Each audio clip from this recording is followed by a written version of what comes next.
கோலி சதமே அடித்தாலும் அவர் செய்த துரோகத்தை மறக்கக்கூடாது. பிசிசிஐ மீட்டிங்கில் பேசிய கம்பீர்.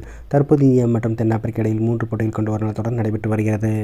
இதில் முதல் போட்டியில் தொடர்ச்சியாக சிறப்பாக செயல்பட்ட விராட் கோலி 120 பந்துகளில் 11 பவுண்டரி, 7 சிக்சர்கள் உட்பட 135 பந்துகளை குவித்து மேட்ச் வின்னராக இருந்தார். இதற்கு முன் கடந்த ஆண்டில் நடைபெற்ற ஆஸ்திரேலிய அணிக்கு எதிரான 3வது ஒருநாள் போட்டியில் ரோஹித் சர்மா சதம் அடித்து மேட்ச் வின்னராக இருந்தார். இப்படி இருவரும் அடுத்தடுத்த போட்டிகளில் சதம் அடித்து திறமையை நிரூபித்திருப்பதால் இவர்களை ஒருநாள் உலகக்கோப்பை 2027 தொடருக்கு இருவரையும் சேர்க்க வேண்டும் என்ற கோரிக்கை பிசிசிஐ நிர்வாகம் மத்தியில் எழுந்துள்ளது. இந்த நிலையில் தென்னாப்பிரிக்காவுக்கு எதிரான முதல் போட்டியில் கோலி சதம் அடித்த பிறகு இணைய வழியில் நடைபெற்ற இந்த பிசிசிஐ மீட்டிங்கில் பேசிய கம்பீர், தற்போது இந்திய டெஸ்ட் அணி கடும் பின்னடைவை சந்திக்க கோலியும் ஒரு காரணம் என்பதை மறக்கக்கூடாது. இங்கிலாந்து டெஸ்ட் தொடரில் ஆட வேண்டும் என எவ்வளவோ கோரிக்கை வைத்தும் அதனை கோலி ஏற்கவில்லை. ஓய்வை அறிவித்திருந்தார்.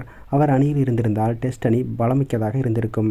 ஆனால் அவர் பிசிசிஐ கோரிக்கை விடுத்தும் தன்னிச்சையாக ஓய்வு முடிவை எடுத்தார். அப்படிப்பட்டவருக்கு உடனே ஒருநாள் உலகக்கோப்பை 2027 தொடருக்கான இந்திய அணியில் இடத்தை உறுதி செய்யக்கூடாது. கோலிக்கு மாற்றாக திலக் வர்மா தயார் நிலையில் இருக்கிறார். உலகக்கோப்பை நடைபெற அடுத்த 1 வருடத்திற்கு மேல் இருக்கிறது. அடுத்த ஆண்டு வரை பொறுத்திருக்க வேண்டும். கோலி அடுத்த வருடம் சிறப்பாக செயல்பட்டால் மட்டுமே அடுத்த ஆண்டு டிசம்பர் இறுதியில் கோலியின் இறுதி ஆட்டத்தை உறுதி செய்ய வேண்டும் என கம்பீர் பேசியிருப்பதாக தகவல் வெளியாகியுள்ளது.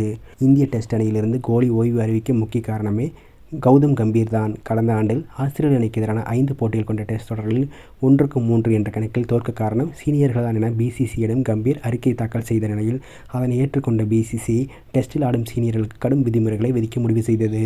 அதன் பிறகுதான் ரோஹித் சர்மா மற்றும் விராட் கோலி ஆகியோர் அடுத்தடுத்து ஓய்வை அறிவித்திருந்தனர். திட்டமிட்ட கம்பீர் பழி சுமத்தியதால் தான் கோலி மற்றும் ரோஹித் ஆகியோர் அதிருப்தி காரணமாக ஓய்வு அறிவித்தார்கள் என அப்போது செய்திகள் வெளியாயின.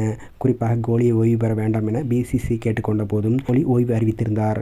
இதனால் தான் கடும் அதிருப்தி இருந்த பிசிசிஐ ஒருநாள் உலகக்கோப்பை 2027 தொடருக்கு கோலி மற்றும் ரோஹித் ஆகியோர் இடங்களை இன்னும் உறுதி செய்யவில்லை என அறிவித்ததாக தற்போது தகவல் வெளியாகியுள்ளது.